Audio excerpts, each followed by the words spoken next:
It's my pleasure to introduce Dr. Sunder. Dr. Sunder Ramasamy, a very close friend of mine. Actually, he's senior to us. His younger brother is a classmate of mine, a great surgeon, Dr. Sunder Ramasamy from Penang, Malaysia.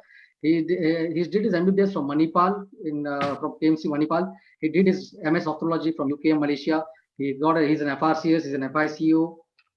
He did his pediatric ophthalmology fellowship from SNEC and also from the University of Malaysia.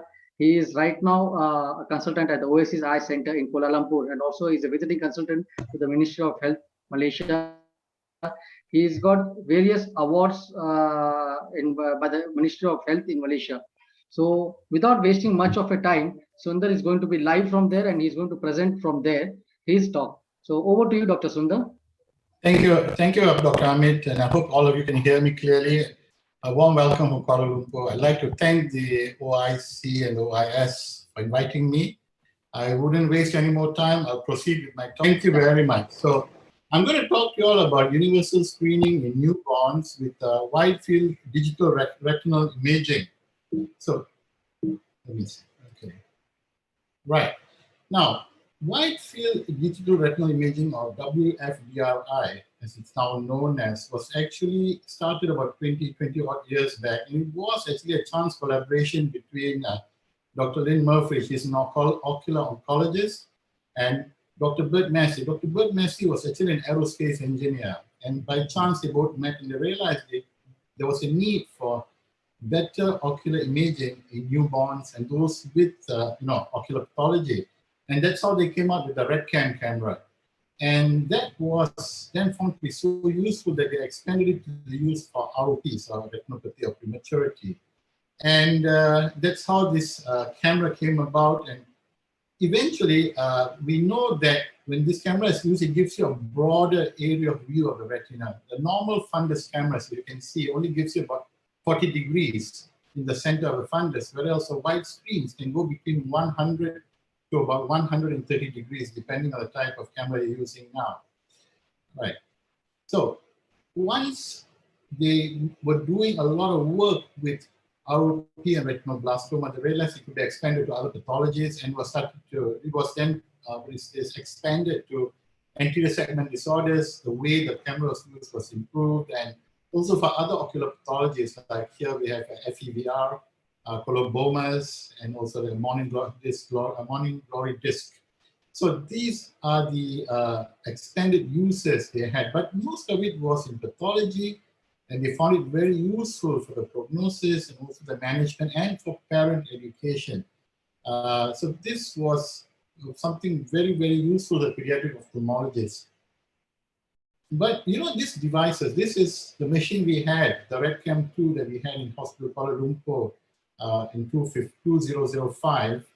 And this, you can see, is a very, very bulky machine. It's big and you can't really move it. It's very heavy. You need 2 to 3 people to push it around.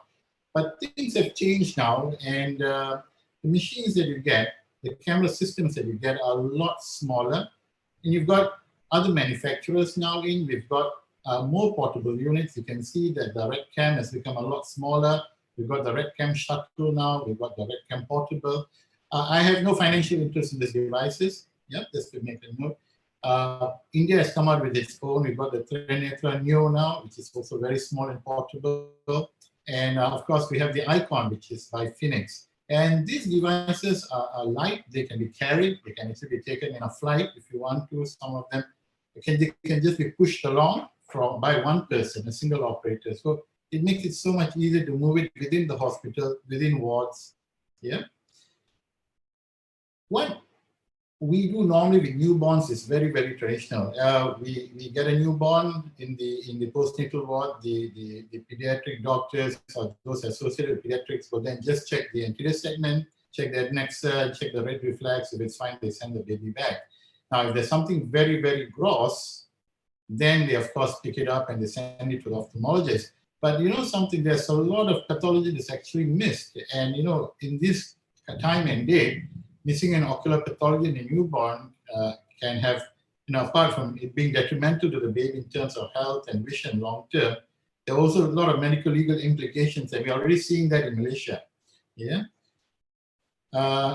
interestingly, a study by Ming Sun et al. In China, when they did a study to compare testing the red reflex and actually using a wide field photography, they realized that the sensitivity of the red reflexes was just 4%.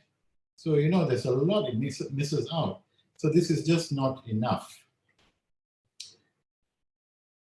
Wide field WFDRI is now picking up. It's now becoming more and more popular. It's gaining momentum. A lot of countries are slowly doing it, including India, but it's still at the infantile phase. Normally, if you were going to do it, it should be done within the first 3 days of birth. And the best place would be within the postnatal ward. Of course, if the baby has to go back, you can get them back and do it. Right. Now, we already have enough data to say that it definitely helps with better detection of potential ocular pathologies, and this allows for an earlier intervention and definitely better outcomes. Yeah? Right. Now, interestingly, you know, the screening doesn't have to be done by ophthalmologists or pediatric ophthalmologists. You just need to train, you know, paramedics or technicians. And as long as they've got the feel of it, they know how to use it, they can do it. And they basically can also be trained to pick up any abnormality that is obvious, or you know, over a period of time, they'll be adequately trained to pick up something which is abnormal within the retina. And they can actually report this to the ophthalmologist, either directly or through telemedicine. And it's easy, as I said, to move these instruments, these devices around. They can be placed in, you know, any place of high demand, especially the postnatal wards, yeah? Or even in the pediatric eye units. Now, so as I was mentioning, all these translates to better ophthalmological services, and it all definitely takes the burden off the ophthalmologist. You don't have to do it. You get somebody else to help you do it, and they report any abnormalities to you. Right. Now, how do we do it? It's, for a person who doesn't handle these devices, you know, it's a bit scary. How do you put a 2 or 3 kilo baby in front of you, put a camera with a big handheld device on the eye and, you know, rotate it and use it? No, it's not that difficult. It just takes practice, and it's actually quite safe. Now, all you need is about 6 to 8 mm of pupillary dilatation. If it's done in the postnatal ward, it's the best. The nurses there can handle these babies very well. They wrap them up, keep them warm, right? We just put a bit of topical anesthesia, use a baby speculum, and you just go on and slowly image it. We normally start imaging the anterior segment that's normally non-contact, right? And after we've done that, then we put in a coupling solution, yeah, a coupling fluid or any lubricant or gel, and we put the camera on top gently, and then we can start to image. And the imaging is normally done, when we do it, we take the posterior pole first, and then after that, we go on to imaging the superior, inferior, nasal, and temporal retinas. And we can actually produce a collage. Now, I'm going to show you one. This is one of those that we can actually make. And this can be then sent to the pediatrician, pediatric ophthalmologist, or the ophthalmologist reporting.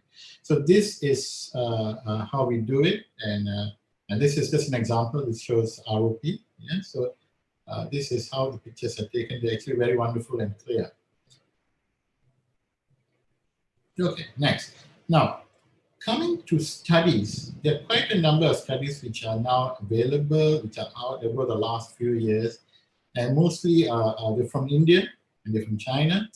And it's interesting that when they've done large numbers, they found that they find abnormalities in about 4 to 25% of these newborn babies.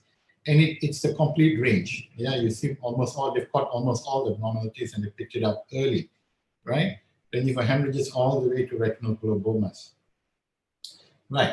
Now, interestingly now, Anand Binekar, who's been doing a lot of work with widescreen imaging and telemedicine, ROP, now he did a screening of about 1,000 over babies a couple of years ago, and he found that there were about 4.7% of these babies with abnormalities. You know? A lot of them had actually fundus hemorrhages, but interestingly, when he extrapolated this study to the whole of India, he was saying that about 250,000 babies, 250,000 babies actually have eye problems that would need some form of intervention. That's a large number. And he actually went on to advocate that this should actually be a national policy in India, and also possibly something that should be extrapolated around the world. So, so it is something that I think should eventually be addressed, right? Now, interestingly, there was another study from Spain that, we were wondering, how safe is this? Would we want to abrade the cornea, injure the eye? Now, they actually did a study where they compared the BIO with indentation and also the the wide field imaging, and they found that the wide field imaging was actually less stressful to the baby than actually indirect ophthalmoscopy with instead indentation. So actually, it's less painful and less stressful to the baby. So it's actually quite safe. Right. Now, long-term benefits. Now, another study from India by Goyal and his group, when they did a screening of about 1,000 plus babies, they found that in terms of screening, when it's done by a paramedic or an optometrist, it showed actually monetary gain in the long term, in the sense that they saved a lot of money in terms of potential financial loss from missing children who may actually go blind, right? And also saving on skilled manpower. See, this doesn't have to be done by an ophthalmologist. They actually put numbers to this, right? So it's interesting. So there are long-term benefits. Now, the next thing I want to talk about is the major finding. Now, Lee's group in China, they did the largest number. They did about 3,500 babies, newborn babies. They did the wide field screening on them, and they found that in their cohort of babies, about 25% almost had retinal hemorrhages, and Dr. a significant number. Yes. I'm sorry to interrupt. Your time of 10 minutes is over. Due to paucity of time, we would request you to conclude, please. Yes. Okay. I'll give you 1 more minute. Right. So I'm going, as I was saying, this is a major problem, which was retinal hemorrhages. So in Malaysia, we did our own study, and we had similar results. And we found that spontaneous vaginal deliveries was one reason for this vitreous hemorrhages and retinal hemorrhages. And though these hemorrhages can resolve within a period of 6 weeks, we feel that in quite a number of them, when it involves the macula, it can actually cause problems in the sense it can change the retinal architecture, it can cause axial elongation of the eye, cause stimulation deprivation, amblyopia, and eventually it could lead to vision loss. So I think we should actually take this universal screening more seriously, and it would definitely be useful. Definitely the wide field digital retinal imaging would be something that we can consider. It's safe. It's also something that is economical, and it also saves on skilled manpower in the long term. The only problem is in the short term cost. It's very expensive. These devices cost anywhere between 50,000 to 150,000 USD. So I think that would be the main impediment in the short term. But in the long term, it definitely will benefit. Yeah. So I'll end that here. Thank you very much for your time.